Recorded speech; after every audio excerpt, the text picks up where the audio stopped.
মুমিন ভাই, কে রে তুই? আমার এরিয়ায় এসে আমার সামনে বসে পড়লি। তুই চিনতে পারছিস? বান্ধরে থাকিস না। কেন করলে এটা? কারা দেশে মারছিস ওরে? তোর বলা লাগবে নাকি? হ্যাঁ, জানতে যা। আচ্ছা, এত দেমাগ?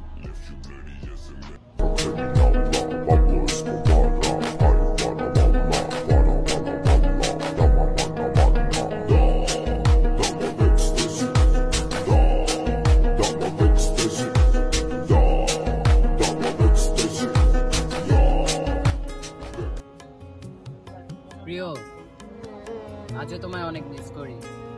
দেখো, তোমার মৃত্যুর বদলা আমি নিয়ে নিয়েছি।